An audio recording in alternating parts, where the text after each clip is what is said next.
Hey guys, good afternoon. Hope everybody's doing good.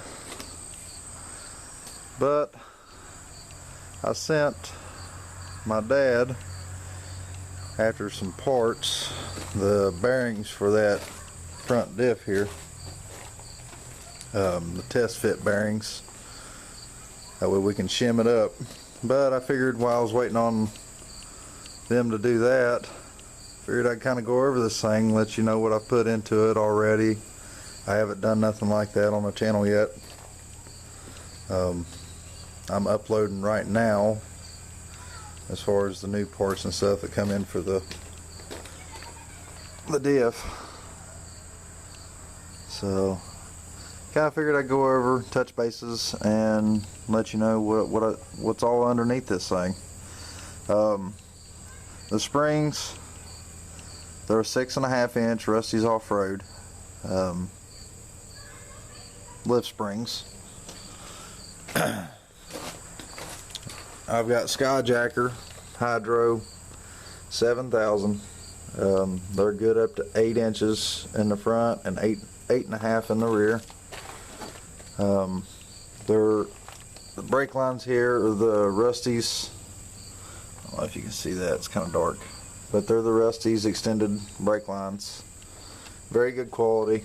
They're steel braided with like a plastic coating on them. I went with a drop down bracket, short arm lift. The drop down bracket come from Rough Country. They've got those. It's kind of like a gusset. Fits up in there. Let's see. Get down here. They actually bolt through with your factory bolts. These actually go up here through the factory mount.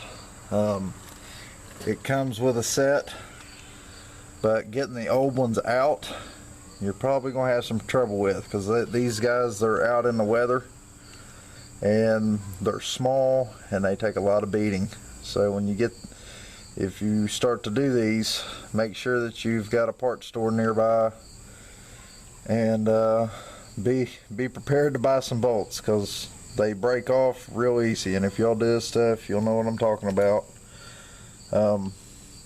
They do sell them. Just take the old bolts that you break off, size them up, and get you some washers and some locking nuts, and that'll be a good fix for that. But these arms, they come from they're not Rough Country. What am I looking for?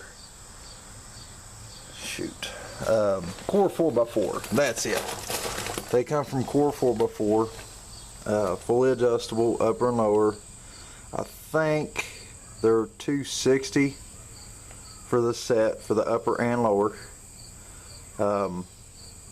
As far as I can tell, they're heavy duty. Like I took the ends off from them here, and because they're thready and tight, I unthreaded it and looked at the diameter and how thick the metal was, and they're pretty hefty. We'll see how they do.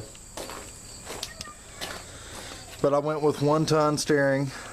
I didn't buy them new. I bought them like new from an individual. He had them on a ZJ, and I guess he went with a different system or whatever. But the reason why I'm going under the knuckle and not over the knuckle is, for one, I'm going to drive this Jeep in long distance, and if you go with heim joints or anything like that, them heim joints are only made for off-road. They're not made to daily. You can do it. There's people that do it all the time, but in my personal preference, I wouldn't do it, because they're meant for off-road. They're not meant to be like a daily driver. And I want to drive this thing. I don't want to trailer it nowhere. I want to drive it and take it places, take it on trips, go camping, you know, stuff like that with the kids. And it's an Explorer Jeep. I like to go out and explore. I love the camp. Camping is a big thing to me. I love doing that sort of thing. But as far as the track bar, it's Rusty's off-road products too. It come with the bracket, the bolt-in bracket. I love it. It's welded up good. It's got the brace that runs through and connects to your frame rail. It bolts up in there, and all the hardware comes with it. All the hardware comes with it. It's fully adjustable. It'll go up to 8.5 inches. I like it. I like it. I like the diameter of it. I've looked at the other ones, and the diameter and the quality, the build quality ain't as good on the other ones that I've looked at. I ordered one, and actually I didn't like it at all. I mean, my factory track bar was actually thicker in diameter and better built than the aftermarket. So I kind of throwed it in a box and just keeping it on standby. I might use it on a daily driver or something like that, but I wasn't too impressed with it. I ordered it from, let's see, this suspension company right here. I'm actually so disappointed. I might peel that sticker off my Jeep. That's how disappointed I was. But as far as the rear, 6.5 inch leaf springs in the rear. I've got the drop down shackles. I'm going to actually buy the relocation brackets to put back here, because this being straight up and down kind of adds a stiffer ride. You want that thing at about a 45-degree angle to give it a little bit better, comfortable ride. So I'm going to do that. But as far as back here, I ain't done much. I popped that diff cover. Everything checked out okay in there. The only reason why I haven't buttoned it back up is I'm going to put a locker in the rear end. So I'm just waiting on it to come in. And I'm also going to put a locker up here eventually.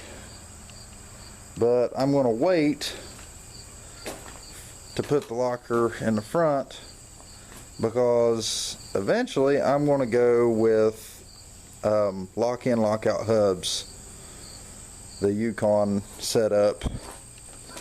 So, because I'm wanting to go with a lunchbox locker, either a Spartan locker, possibly going with a Spartan locker. I think that'll be the better locker. I've looked at the Torque lockers. There's a locker out called the Torque locker. I read some reviews on it and stuff like that. I ain't really had much experience with those, so I don't know yet. I may go with it and see how it acts and see how it holds up. But as far as the knowledge I've gathered, they ain't got too many reviews and too many people that have really said much about them. So I can't really diss it until I try it. But, you know, we'll figure that out. The inside, y'all already know that I put the headliner in this one. I done the dash, I painted it, took it out, easy installment. Just pop it out of there and paint it. I'm going to put me an aftermarket radio in there. I'm also going to do up here, starting in the center part back to the dome light, I'm going to have a switchboard up there with all my switches. My winch, when I get the winch bumper and the winch, my switches, all that stuff, my winch in, winch out, all that stuff's going to be above my head. and I'm going to run the wires and stuff. I'll make a video on it and show you all how I do it. Got a lot of plans for this thing, a lot of plans. I'm going to Raptor line it. This paint ordeal, y'all probably can't see it, but I've got scratches in the paint where I've had it in the woods, and it just looks like crap. I can't deal with that. We're going to be adding another roof rack. I've got that one up there, but it's just one of those Walmart specials. It's a good roof rack. It holds up good. But I'm actually going to go with a full out off-road rack. I'm going to do some KC lights across the top, and probably put my high left jack up there. Keep that for, you know, storage when we go camping, stuff like that. But as far as the tires go, they're a 15-inch wheel, 36 by 1250. The rims, I bought those off Quartertech, which is like a Jeep place online. Y'all probably already know about it. These rims have back spacing of 3.75 back spacing. You have to have that for that up there, because it will rub like crazy if you don't. A lot of times they'll either hit right here on this lower control arm, or they'll hit up here on the frame rail. Sometimes I've heard of people, I don't know, I've never had that problem, but I've heard of them hitting the spindle right here. I don't know how true that is. I've never had that happen. That's what I've heard, hearsay. But just kind of giving you all a walk around of this thing. I ain't really done much under here. We got the air box out. I've got to do some work in here too, so y'all see that. I'm gonna tear that head down. Right now it's got lifters that's collapsed. I let somebody work on it, didn't know what they were doing, and torqued it down too tight and blowed the seals and the springs out of the lifters. So I got to tear that in and tear it down and put new ones in, and I'll make a video on it and show you all how to do that stuff, and the torque ratings and stuff like that that's on that. So the main thing is, man, is finances. You know, with this virus and stuff going around, it's hard. It's been real hard on people, but we'll get through it. We'll get through it, just in due course. So, but I wanted to make a little video for y'all, kind of a walk around of this thing.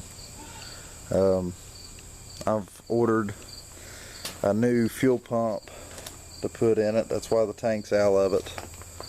I've got it sitting over there in that Dodge dually. But this is the new Jeep. We just got it. I paid $800 for it, and I'm going to use it as a weekend warrior / daily. I'm going to put it on a smaller lift than that one. It'll be kind of a backup Jeep, kind of a rescue / tag along. You know, my old lady, she's wanting to get into it, so she's probably going to be driving this one. You guys will be able to see it off-road as well. But right now, possibly looking at a radiator for this thing. Like I said in my last video here, it's overheating, got an overheating problem. But one thing I want to go over, especially while we're on the subject, these belts.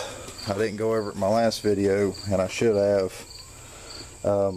When you all put new belts on, if you all change these, Do not over tighten these belts. That's worse than under tighten them. Well, they're about the same. I mean, you've got to get these belts adjusted right. And the way I do it, and it's the only way that I've done them, I tighten them up to where I can get a pretty good pull on it, but tight enough to where it don't slip.